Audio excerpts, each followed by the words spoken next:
Okay? Yan. Good morning, mga ka-safety. Okay, yan po. Ayan.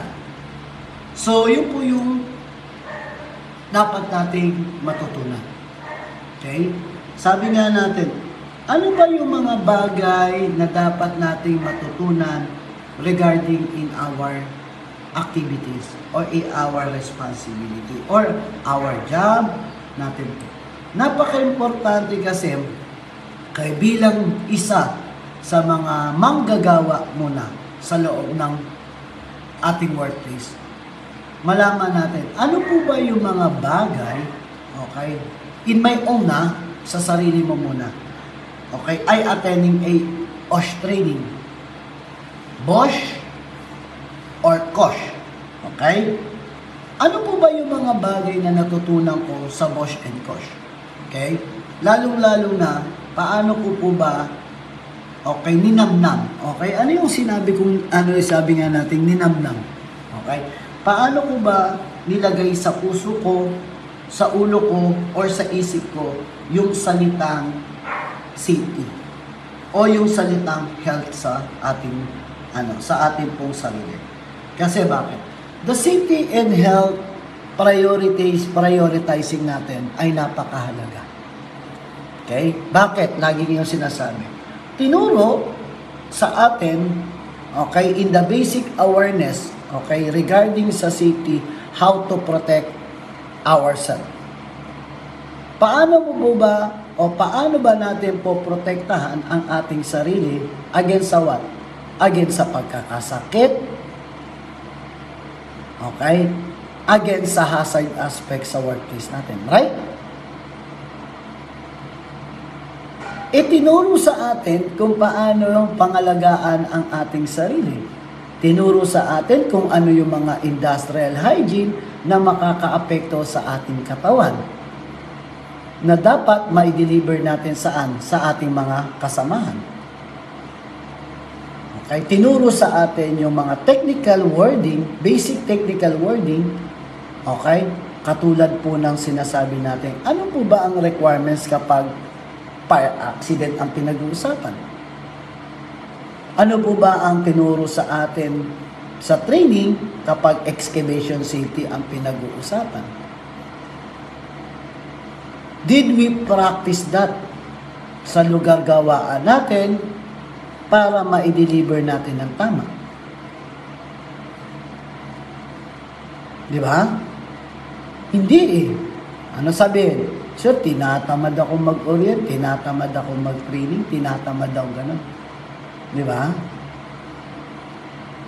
Yan yung mga bagay na dapat natin. Not only, nasasabihin lang natin. Ito rin po ay dapat nating pinapakita, pinapaliwanag. Because we need to what? To understand by our workers. Okay? O maunawaan ng ating mga manggagawa yung value. Yung value ng na sinisigaw nilang safety first in their workplace. Kasi bakit? Lagi namin sinasabi, okay, in the safety advice, baliwala ang toolbox meeting kung hindi naiintindihan ng mga tao ang ating pong sinisigaw. Baliwala ang orientations kung hindi alam ng ating mga manggagawa, ng ating supervisor, ng ating top management, what is the value of our orientations. Baliwala, okay, ang isang safety officer. Tandaan nyo baliwala ang isang safety officer kung hindi alam ng ating top management ano ang kanyang kahalagahan sa ating nagagawaan. Okay, good morning, Sir Alfred. Good morning, Lodi. Please, paki-watch po ang mga live po rin ni Sir Alfred, mga ka-safety. Yan po yan. Kasi bakit? In the learning idea, like what I said, napakahirap po sa atin bilang isang safety officer, tuturo natin yung construction equipment. Gusto nila architect, gusto nila engineer, gusto ng ating team kumita. So, ano mas set aside? Yung safety. Wala po akong hindi ko pala po akong pinatatamaan. Gusto ko lang natin. If we want to protect our people, okay, if we want to protect ourselves, first, mag-i-start po dapat ang safety first sa kanilang sarili. Okay? Bakit? In the value of training natin po sa workplace natin, tayo lang po as a safety officer ang mag-guide para maunawaan nila. Kasi nga, unang-una, may mga manggagawa tayo na medyo mababa ang kaalaman. Kaya nga tayo merong utility. Meron tayong karpentero, meron tayong steelman, may mga leadman, foreman na medyo mababa ang kanilang kaalaman. Kaya yung career nila o career, okay, hindi ko naman nila lahat ng leadman, foreman. May mga leadman, foreman tayo na mga college level. Pero naandun yung mababang oportunidad na nasa iyo yung positions at hindi nasa kanila. Because of what? Educational attainment. Some of you guys, may mga kilala dyan, di ba? Huwag nyo sabihin wala kayong kapitbahay na may diploma pero tambay. Di ba? Huwag nyo sabihin lahat ng kabatch ni Ma'am Christine nasa manggagawa. Hindi. Yung iba, di ba, ma'am, nasaan? Nasa tambayan, nasa bahay lang. Bakit may ganun? Okay, hindi po natin yun. Baka dito, sana po, ang isa sa mga dapat natin pong maintindihan, it's paano ba natin ma-deliver or paano ba natin ma-share, okay, yung basic knowledge o basic ideas sa ating mga manggagawa. Paano ba natin ma-educate yung mga tao, okay, sa pamamagitan po ba ng OSH communications natin. Pag sinabi natin OSH communication, marami tayong klase ng OSH communication, ha? Meron tayong mga signages. OSH communication yan. Right? Katulad ng mga tarpaulin. Di ba? Yung mga other mga sign na nilalagay natin dyan. Okay? Unauthorized person o anything. Part po ng OSH natin yan. Meron tayong memo, letter. Katulad ng inaabangan nyo nung isang linggo pa, na memo, ano ba memo ng holiday? Okay, uusog ba ng Miyerkules ng Monday? Di ba may ganun? Naghihintay, di ba? Yung mga sample natin, maaaring mga direktiba, mga patamang OSH communicative o OSH communications na makakatulong sa atin. Or makakapag-comply doon sa ating OSH requirements. Okay? Ano pa? Orientations. It's a verbal. Okay? Kung meron tayo, isa sa mga dapat natin matutunan o sa dapat natin madirektiba, okay? Bakit madalas nagiging sakit sa ulo yung mga tao natin? Okay? Bakit nagiging sakit sa ulo sila engineer? Bakit nagiging sakit sa ulo sila PM, sila CM? Okay, o yung mga supervisor natin. Because the OSH communication ay napakababa. Bakit ko sinabing napakababa? Tanungin mo sila, kailan kayo nagkakandak ng OSH committee meeting? Wala. Yan ang totoo. May OSH committee meeting man para suntok sa buwan yung meeting. Okay? Merong mga ganitong programa, pero lahat nakasalalay kay safety. Okay? Yun yung mga kailangan po natin pong pag-usapan. Katulad ng mga sample natin sa construction machineries natin. Sino po ba talaga dapat ang nagsusupervise dito? Paano ba natin dapat ito binibigyan ng tamang direktiba? Paano ba natin ito dapat kino-comply sa workplace natin? Di ba nga ang trabaho natin is act as advisory capacity? Paano natin masasabi na ang manggagawa natin o yung operator natin ay ligtas sa kanyang paggalaw? Ligtas sa kanyang pagkilos? Yung equipment natin ay sufficient, Ang equipment natin ay merong maintenance. Ang equipment natin ay may checklist. Ang mga materyales na ninit ng ating equipment. Okay? Diba? Yun yung sample natin. Bakit? Napaka-importante, no, na kinakategorize natin ito. At napaka-importante yung aspeto o learning or directive, no, na binibigay natin sa kanila, pinapaintindi natin sa kanila, dinideliver natin sa kanila, yun po yun. Okay? That's why we need to protect our people by giving them what is the value of OSH. Kasi bakit? Hindi naman gagawin eh. Hindi naman gagawin ni supervisor mag-inspect kung hindi niya alam yung value ng inspections. Hindi gagawin ng operator, okay? Yung natin, yung pag-check niya, kung hindi niya alam yung value, importance. Okay? Dito, sabi nga natin, dito madirektiba natin, makita natin. Okay? Pinag-uusapan natin yung different type ng hazard sa ating pong lugar gawaan. Ito po ba ay physical? Ito po ba ay electrical, mechanical, ergonomics, biological, and chemical natin? Okay?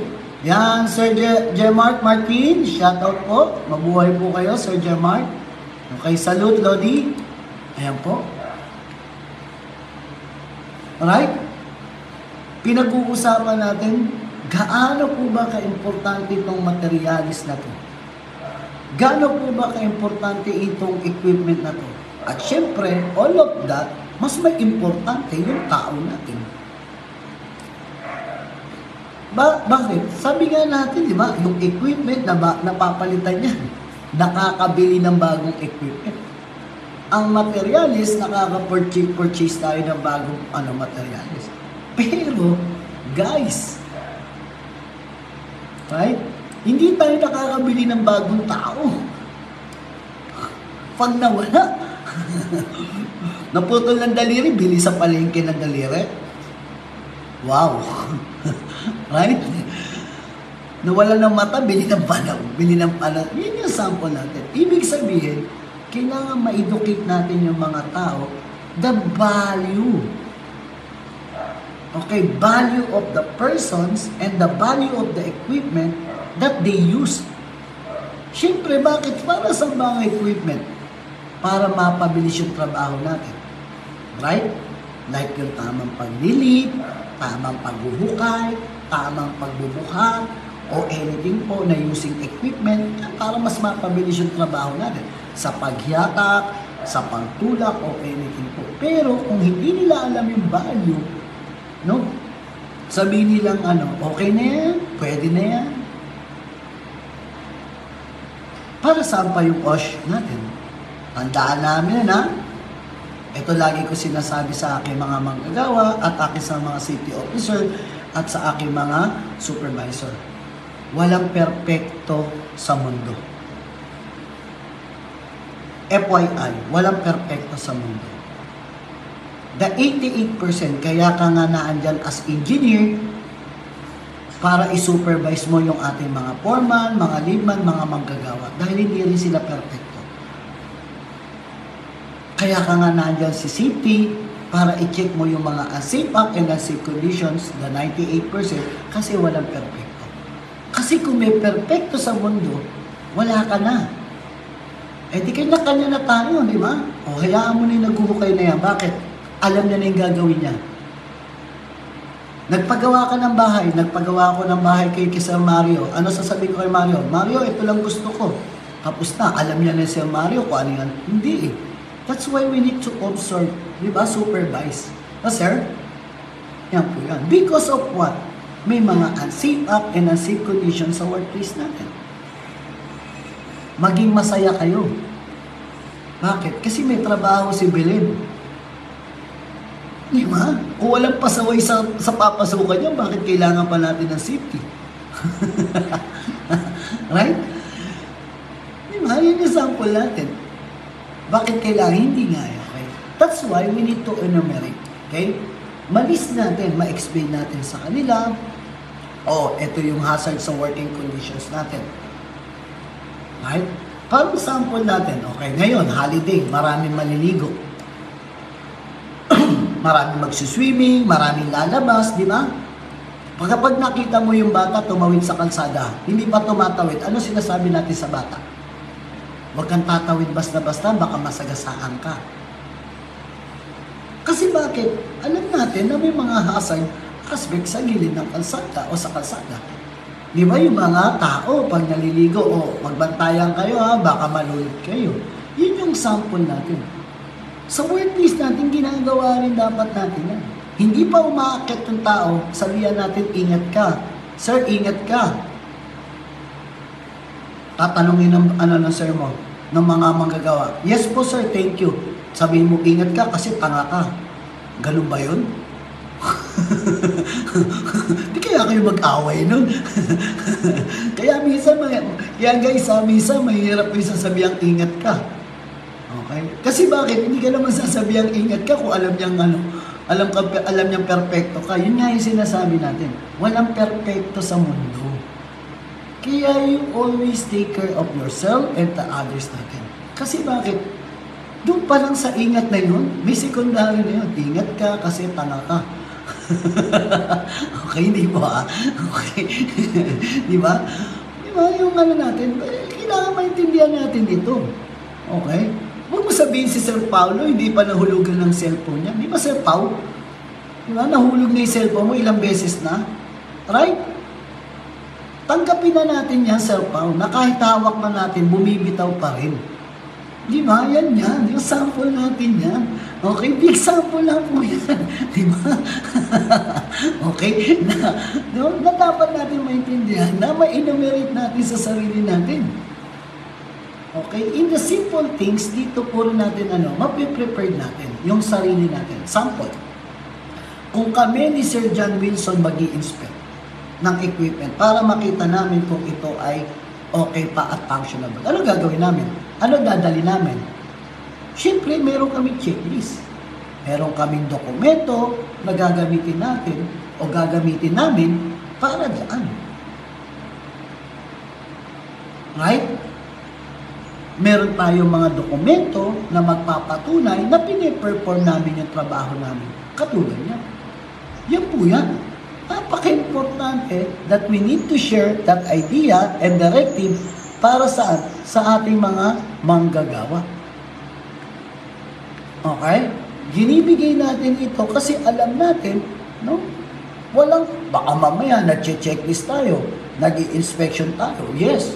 Nagdidirektiba tayo ng mga compliance natin o anything po, pero ang nangyayari, kanya-kanya lang pala tayo.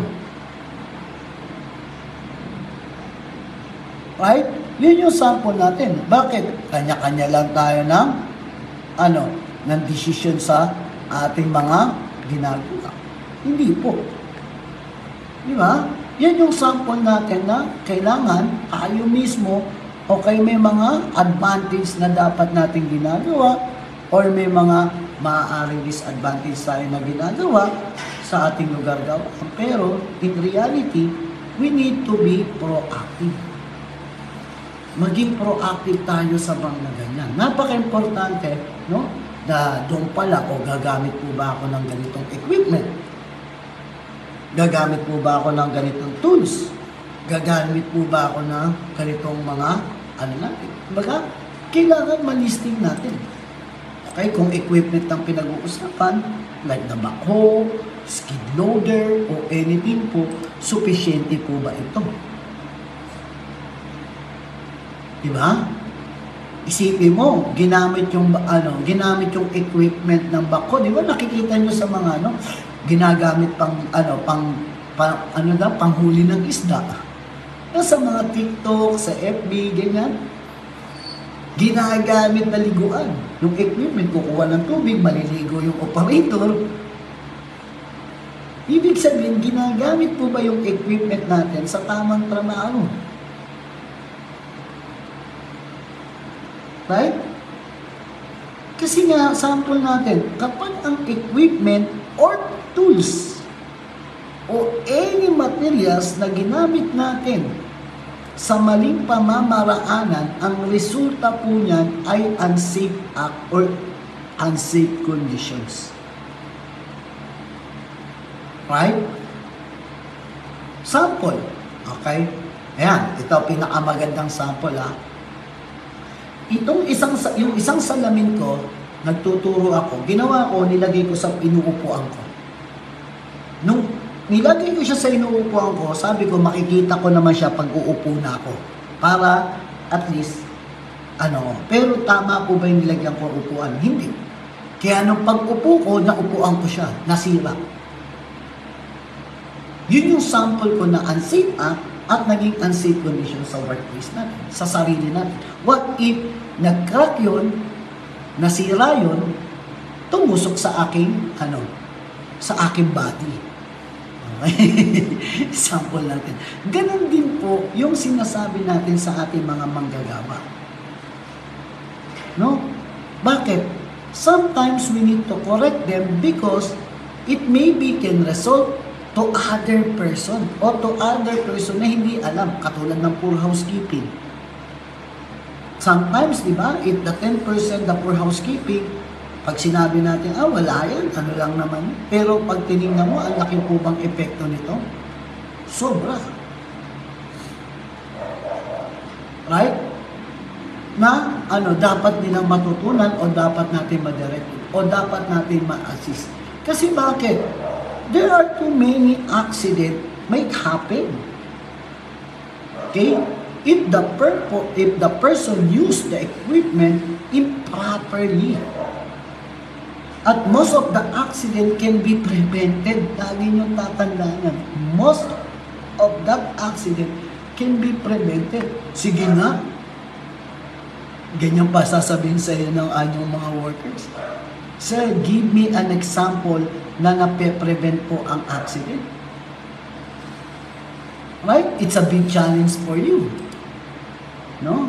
Doon mo sasabihin yung 88% unsafe act, 10% unsafe conditions. Siyempre, sa 98, may 2% na nawawala. Di ba? It's a big challenge for you, no, na tanungin ng mga tao, sir, totoo po bang naiwasan ng aksidente? Yes. Kasi if you become a safety officer, if you become an OSHODer, ikaw mismo ang dapat may mataas na kalidad ng kaalaman. Okay? Bakit? Kasi ikaw magbibigay. Sample natin. Sir, bigyan mo nga ako ng sample ng unsafe act. Bigyan kita ng sample, ha? Okay? Yung inyong equipment, inyong tools o inyong materials, okay, ay ginagamit nyo improperly. Bigyan natin sa equipment. Ginagawa mong pangarera pag tumakbo. Okay, isang sample natin yung mga safety officers. Kasi nabangga po ako eh. Bigla po siyang sumulpot. Hindi, nangyari? Nabangga ko po siya. Right? Ngayon, sabi niya, mabilis ka ba? Hindi po sir, mabagal lang po. 60 kph lang naman po takbo ko. Di ba? 60 kph lang. Right? Di ba? Yung kabayo nga, pag pinagtakbo mo ng 30, apat na yung paano, hindi pa makahinto. Sa 30 pa lang po yun, ha?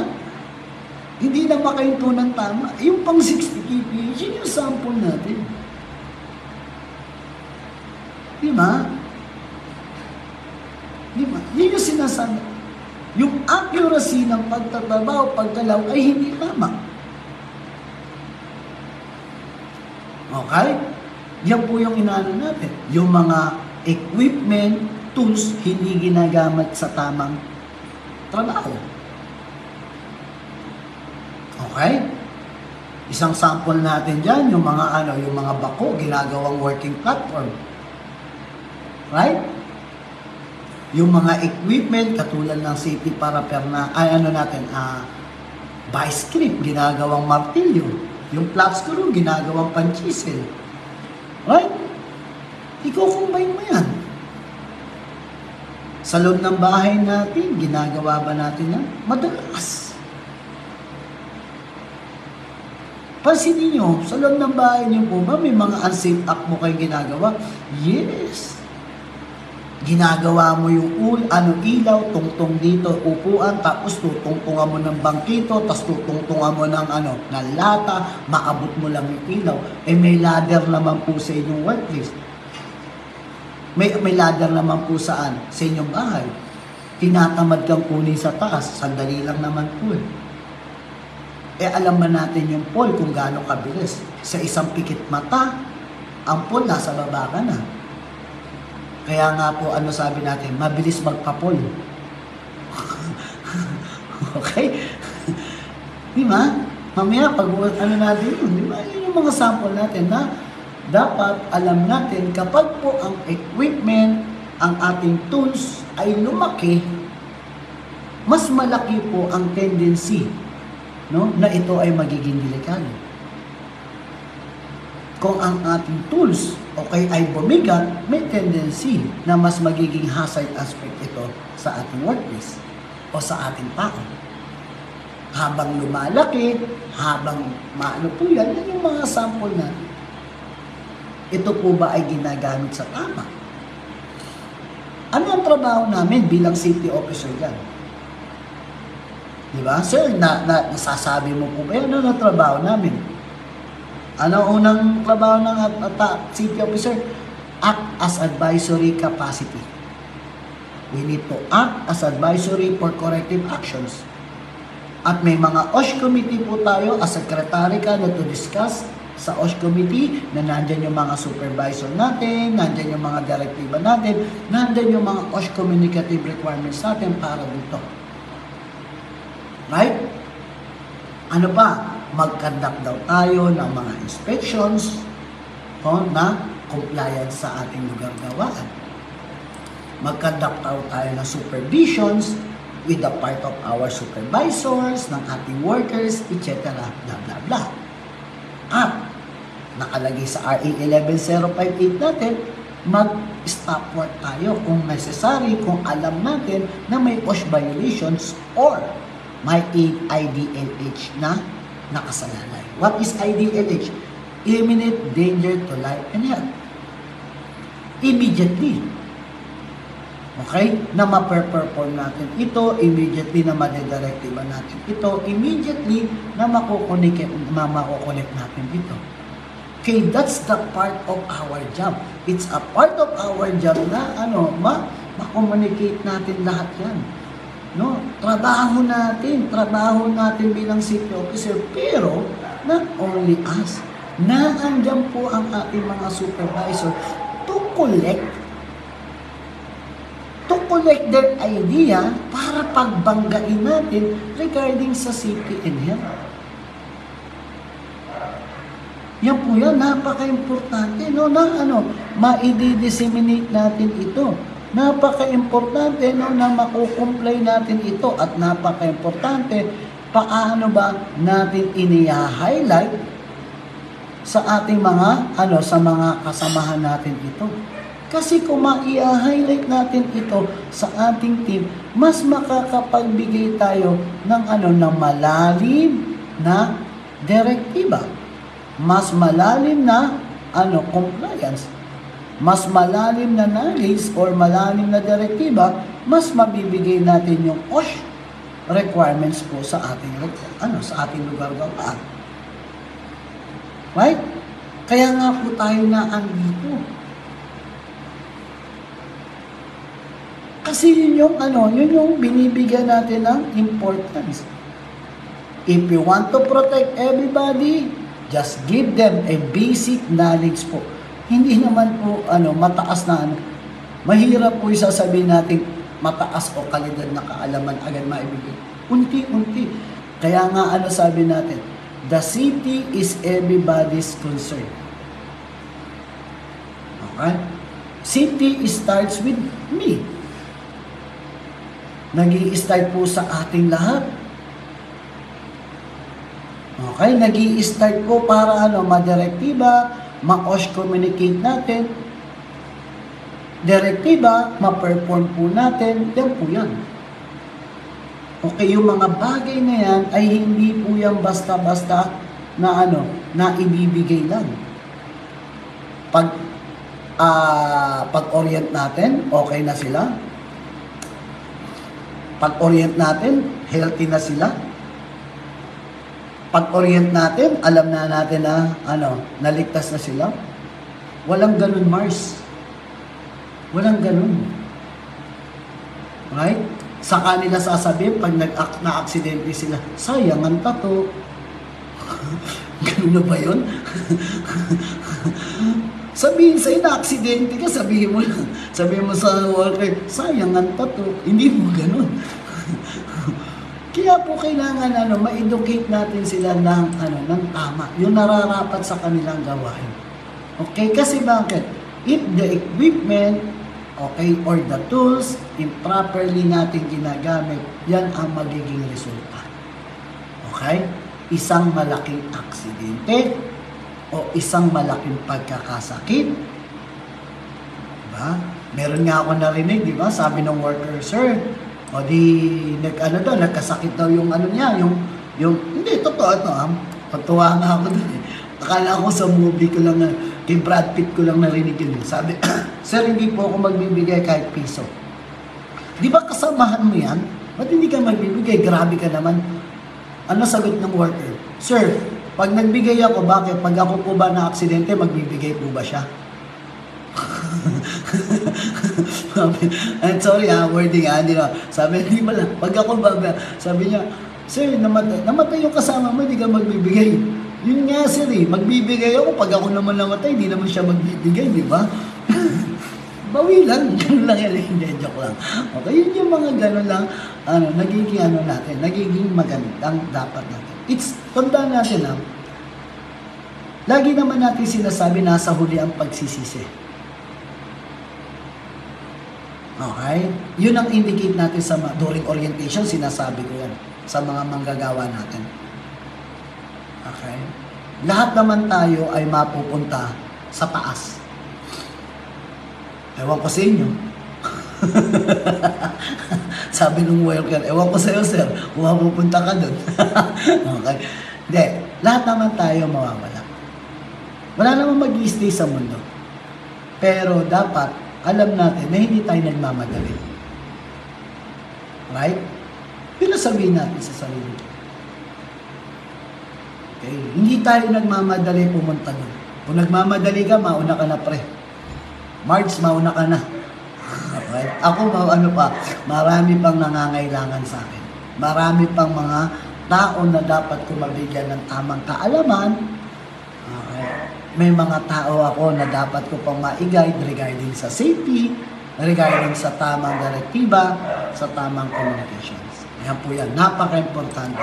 Ayan. Ma'am Christina, okay, Pedernal, shoutout po sa inyo. Sir Ron, okay, mabuhay po, Sir Ron. And then, sa mga other po natin. Okay? Ayan po. Thank you for watching. Okay, and staying here in our videos. Okay, maraming po salamat. Okay, yan po. Napaka-importante, no? Yan po yung sample natin, no, na kailangan po natin makita. And, syempre, kapag po mga equipment ang pinag-uusapan, mga tools ang pinag-uusapan, lagi nating sinasabi, okay, unang ang tanong kapag may mga equipment kayo, ito po ba ay competent enough sa ating lugar gawaan? Okay? Yan, okay? Napaka-importante po yan. Okay? Ma'am Christina, okay? Yan po. And the Sun City, mabuhay pa. Sun City Project, okay? Diyan sa, Paranaque, mabuhay po tayong lahat po dyan. Okay? Shout out po sa inyong lahat. And, syempre, ang magigiting natin mga city officer dyan at mga engineer. Okay?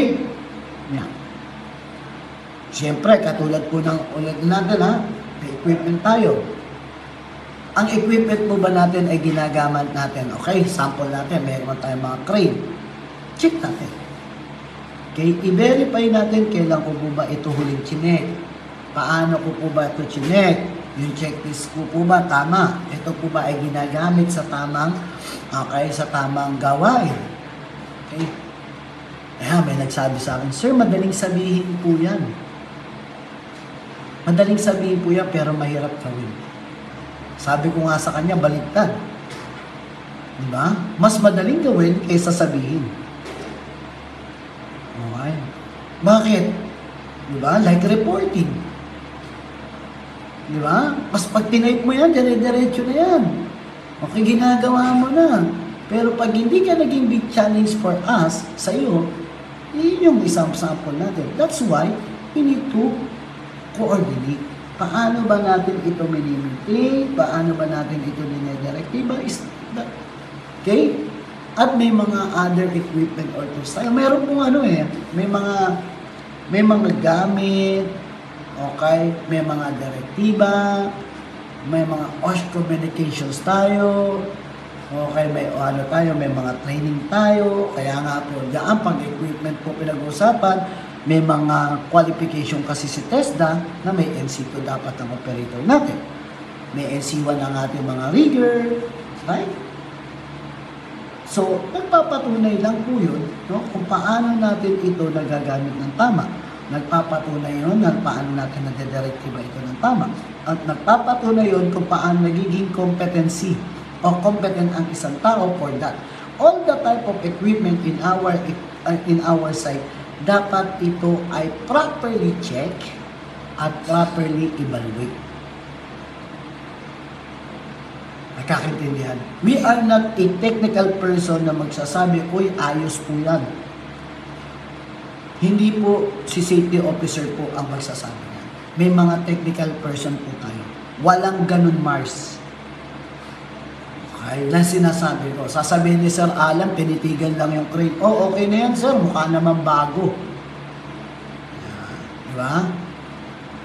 Mukha naman bago sa picture. Para kang nag-online. Okay, reality versus reality. Nung tinitingnan sa picture, okay, nung diniliver, right? Ano sabi nung inspector?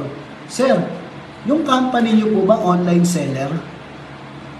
Bakit, sir? Sa picture, ito itsura nung dadalhin yung equipment. Nung dinala yung equipment, ang layo na.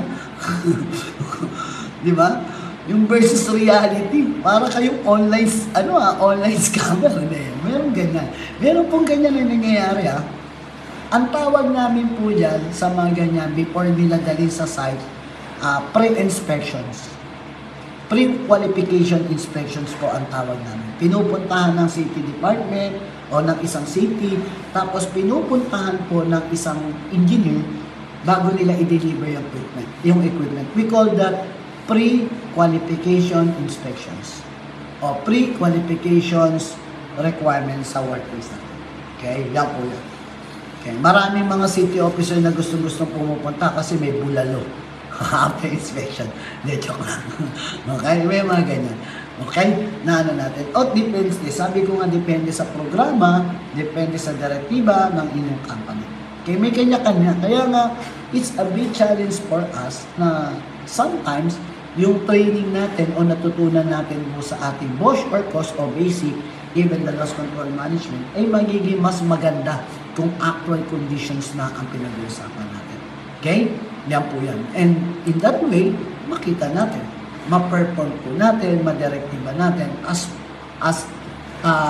per requirements ng ating natin. Kasi during constructions, napaka-importante na typical, na nabibigay natin, na dedirektibahan, na kukomunikatean, okay, yung mga ganitong bagay natin. Kasi bakit? Kung baga, diyan natin makikita, diyan natin ma-implement, diyan natin makikita kung, diyan natin maunawaan kung ito po bang mga equipment, or tools, or materials, okay, ay sumusunod sa protocol guidelines. Okay? Kasi bakit? We have a lot. Okay, we have a lot of equipment. We have a lot of natin. Kailangan alam lang natin. Okay? Okay na kung paano, saan po ba tayo doon naka-divisions. Okay? Kasi kailangan alam natin. No, sample. If meron tayo nakitang equipment, okay, na o-operate siya sa loob ng workplace natin. Okay, sa loob gawaan natin. Ang tanong, may mga moving parts po ba yan? Yung moving parts po ba na to ay makakapag-generate, okay, ng aksidente sa ating gagawaan? Right? Okay? Yung ating po bang mga tao, okay, ay train. Okay? Bakit? Pag sinabi mong train, meron po ba silang tamang kaalaman? Right? Kasi pag sinabi natin tamang kaalaman, medyo question mark yan. Ay, teka lang. Di ba? Train po ba yung mga personnel natin? Pag sinabi natin train, di ba? Baka mamaya yung NC2 nila galing Quiapo. Yung NC2 nila nakalagay TOR. Ano yung TOR? Transcript of recto. Di ba? Tingnan natin. Okay? Nakalagay doon sa test na certificate nila, TOR, ano?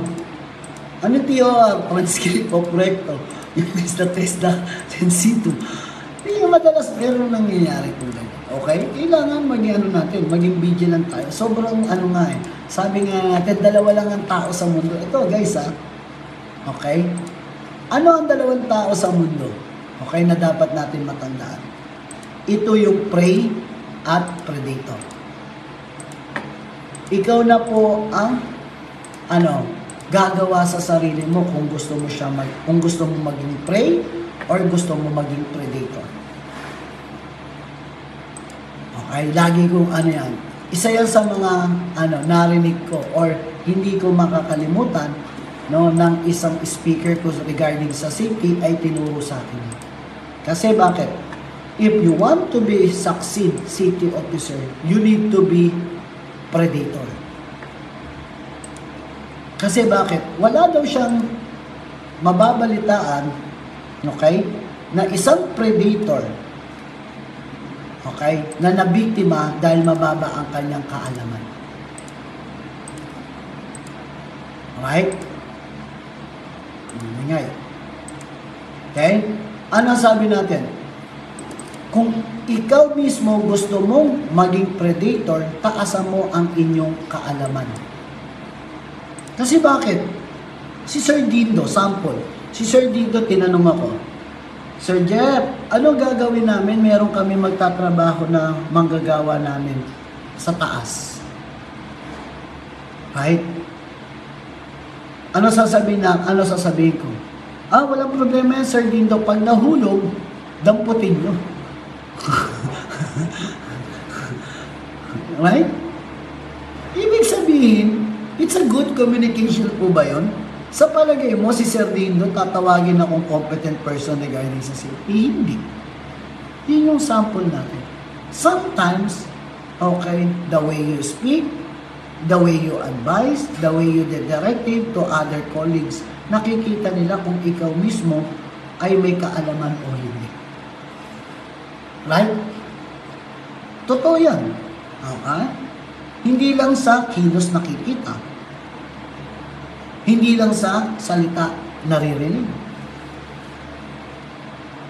Sample natin, yung de-energized electrical o anything po. Yan, sample ko na lang ito May nagtanong sa akin during toolbox meeting. Sir, totoo po ba na ang kuryente natin ay nanghihigop? Sabi ko sa kanila, kung totoong naghihigop ang kuryente nyo, sana matagal na kayong walang biyenan. Right? Yun yung sabi ko sa kanila. Kung naghihigop yan, matagal na kayo walang biyanan, tsak tinulak mo na yung biyanan mo dyan. Okay? Di ba? Tawa sila ng tawa. Bakit? Yun yung sample natin. Hindi po. It's a joke only, pero sinabi ko, ganito po yan. If you have a good conductor in your body, like metal, like singsing, like ginto, o anything po na nasa katawan mo, ito ay nagiging good conductor sa electrical. Not only a metal o any good conductor sa katawan mo, ang katawan ng tao ay good conductor. Bakit? 70% ng katawan ng tao ay fluidity. Ang tubig po ba ay good conductor po sa ano? Ang fluid po ba ay good conductor sa kuryente? Yes. But if the grounding system will burn, yan po yan. At hindi mo alam at hindi ka protected o hindi mo alam kung paano mo po protektan. Yan yung mga sample, the basic informations no, na ma-share natin. Diba? Hindi ko naman sinasabing perfecto ang isang safety officer. Pero, in reality, yun yung mga dapat nating mga sinisimple share. Wala namang perfecto sa mundo. Tandaan nyo, walang perfectong safety officer. Lagi ko sinasabi, yung learning mo sa abroad, iba yun dito. Pero kapag nandito ka na, alright, susundin mo yung local standard, local requirements. So, isi-share mo sa kanila kung ano natutunan mo doon sa previous experience mo. Right? Yun yung sample natin. No?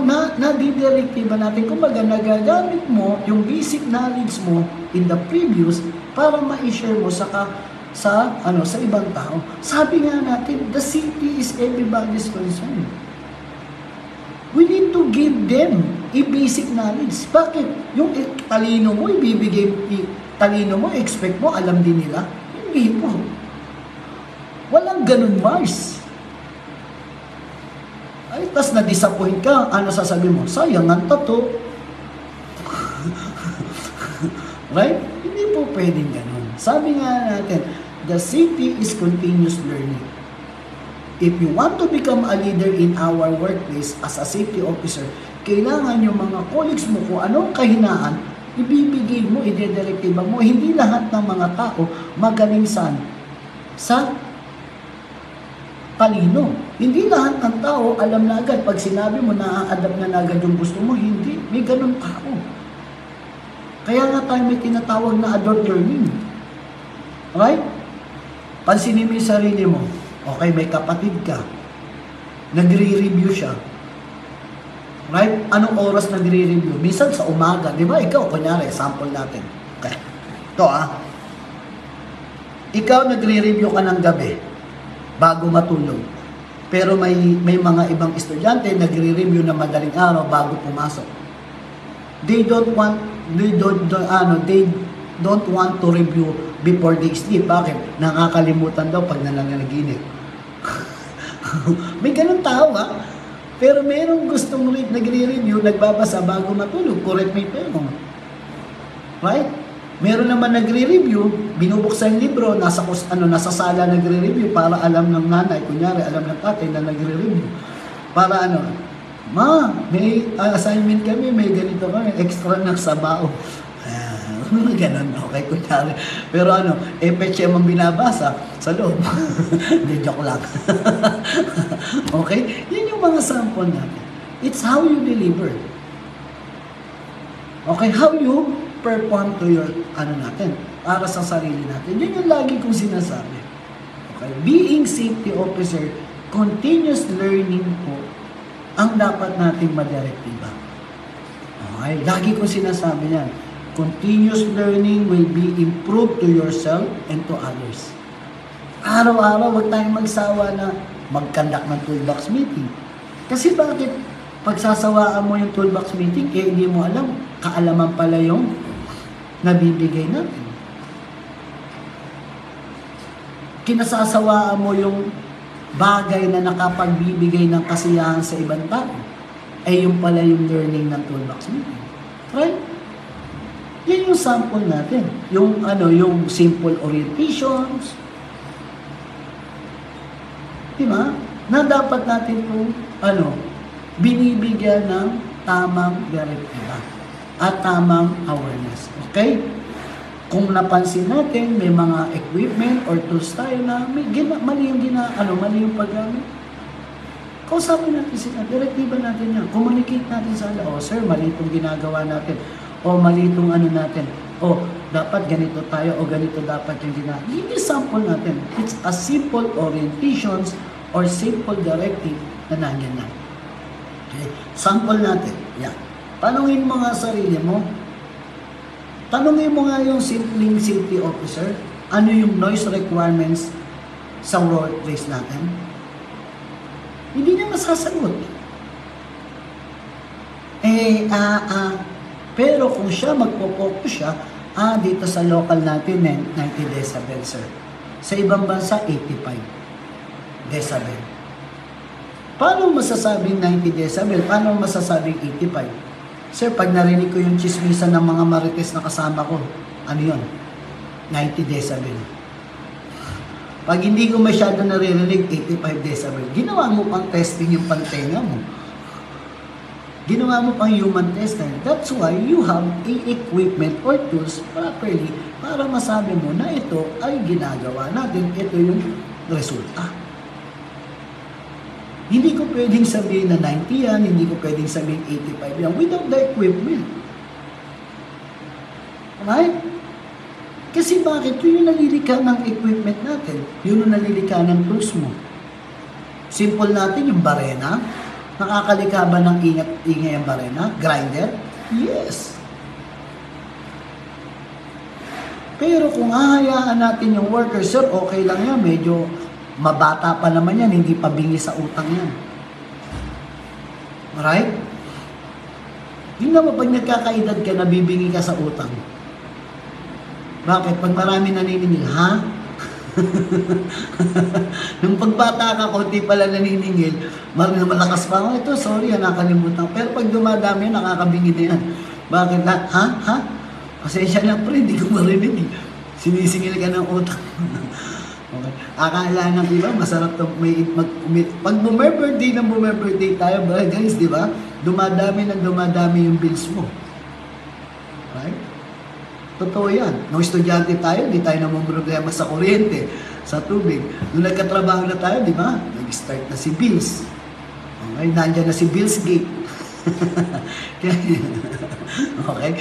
Yung mga sample natin, it's a part of what? Part of stress. Alright? Kasama po ba sa pinag-aaralan natin yung occupational safety and health? Kaya nga, occupational safety and health. Not only the safety, also the health. Sino po ba nagpo-provide ng pera sa workplace natin? Ay, sino po ba nagpo-provide ng pera sa lugar ng bahay natin? Tayo. E paano kung tayo ang nagkasakit? Ano sabi lagi ni Tan? Yung sa business o ano natin, di ba? Iba yung luchitan. Okay, iba yun. Okay? Yan. Ano sabi niya? Wala pa daw tayong karapatan mamahinga, okay? Or magretiro kung kapag retiro mo ay hindi gumagana ang araw mo. Totoo yan. Di ba pag nagkasakit ka ng 2 araw, 1 araw, di ba sakit na? Bawas na yung sahod mo. Yung gustong-gusto pa ng di ba dati, galing Well, yun sinasabi, di ba? Wow, pare. Dati wala kang sakit Ngayon may sakit ka na. Oo, overtime. Di ba? Dati wala kang dimples, ngayon may dimples ka na. Oo, overtime. Dati wala kang pambiling gamot. Di ba? Totoo yun, dati wala kang pambili ng gamot. Kasi bakit? Galawang 8 to 5 ka lang. Nung naggalawang 8 to 10 ka na, may pambili ka na ng gamot. Yan yung sample natin. Kaya nga po lagi namin tinuturo sa aming mga manggagawa. Ano sabi? Hanap natin. Hanap buhay. Pag sinabi mong hanap buhay, life. Hindi hanap patay. Di ba? Sometimes, di ba, tinuturo na walang problema mag-overtime. Walang problema mag-overnight. Pero tingnan mo kung baka mamaya naaabuso mo na ang iyong katawan. Baka mamaya naaabuso mo na yung lifestyle ng iyong katawan. Alam naman natin ngayon, kapag ang environment ay nag-change, ano nangyayari sa katawan ng tao? Nag-change na rin. Di ba? Pag taglamig, inuubo ka. Pag tag-init, inuubo ka. Diba? Kasi it's a part of the body na kung paano natin ito inabuso noon. Diba? Ang galing ko magsalita, no? Sir, ikaw po ba, kamusta? Eto, lagi may sakit din. Abusado. Okay? Bakit? Diba? Lagi, hindi ko makakalimutan, di ba? Yung marami high blood. Ganito katawan ko, guys, high blood pa daw po ako. Lalo na pag nakikita, bakit? Nung nakita ko yung na may utang sa akin isang araw. Hindi, joke lang. Okay? Kailangan alam na atin. Okay? Lalo-lalo na sa ating mga manggagawa. Kasi may mga manggagawa tayo, like karpintero, like steelman o other persons na nandyan na dapat alam natin. It's a part. Okay? Kung paano nila po protektahan, kailangan paano nila dedirektibahan ang kanilang sarili. It's how to protect them. And syempre, huwag niyong kakalimutan, kung nag-perform tayo na may equipment, may materials, okay, may tools o anything po, example natin, working at height, equipment, dapat authorized person lang po ang nasa paligid natin. Kapag hindi po authorized person ang nasa paligid natin, we will create them an accident. Maaaring makalikha tayo ng aksidente o makalikha ng aksidente para sa kanila. Eh yun nga po yung isa sa mga ayaw po natin mangyari. Okay? Magkasakit ang mga tao natin, masugatan yung mga tao natin, or masaktan yung mga tao natin. Being safety, ano sinasabi natin? Ang pinopromote natin, safety, life, healthy life, okay, protect the property, and to eliminate the cost o maling gastusin ng kumpanya. Okay, yan po yan. At marami pang iba. Handaan natin, no? Being safety officer is not easy for us to decide, okay na po ba yan? Pwede na po ba yan? Hindi lang po nag-iisa po ang nagdi-decide. Ang nagdi-decide po niyan ay team. Team. T-E-A-M. Walang I, walang U. Okay? Yan po yan. Ano lagi ko sinasabi? Okay? Hindi mo pwedeng ma-measure o hindi mo pwedeng masukat. Okay? Ang hindi mo nabivisualize. Diba? Gano'ng kalaki yan? Ganito. Hindi po. Dapat, kung alam mong i-measure to, alam mo kung ano yung visual na dapat. Capacity. Kumbaga, use the smart wording. Simple, measurable, attainable, realistic, and timely. At marami pang iba. Kaya we looking forward na doon sa mga specialized training nyo, sa mga directive nyo, o sa mga compliance na nasa workplace nyo to, ay makakapag-guide po tayo. Or makakapag-comply po tayo. Or makakapagbigay po tayo ng sapat na direktiba at sapat na informations for them. Ulitin natin, walang perpektong tao sa mundo. Okay? Pero, hindi po dahilan yon para magkamali tayo na magkamali. Pag nagkamali ng isang tao, ang ibig sabihin niyan, for improvement. Okay? Pag nagkamali uli, ang tawag ng continuous improvement. Pag nagkamali uli, ang sabi niyan, bisyo na yun. Okay? Abuso ka na, Brad. Okay? Huwag mong bisyuhin yung pagkakamali. Okay? Yan yung sinasabi natin. Okay? Kailangan continuous improvement and continuous po natin. Lagi niyang tatandaan. Okay? Sabi nga natin, no? Safety is everybody's concern. Okay?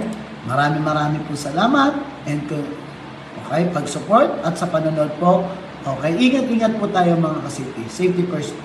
Salute mga ka-safety.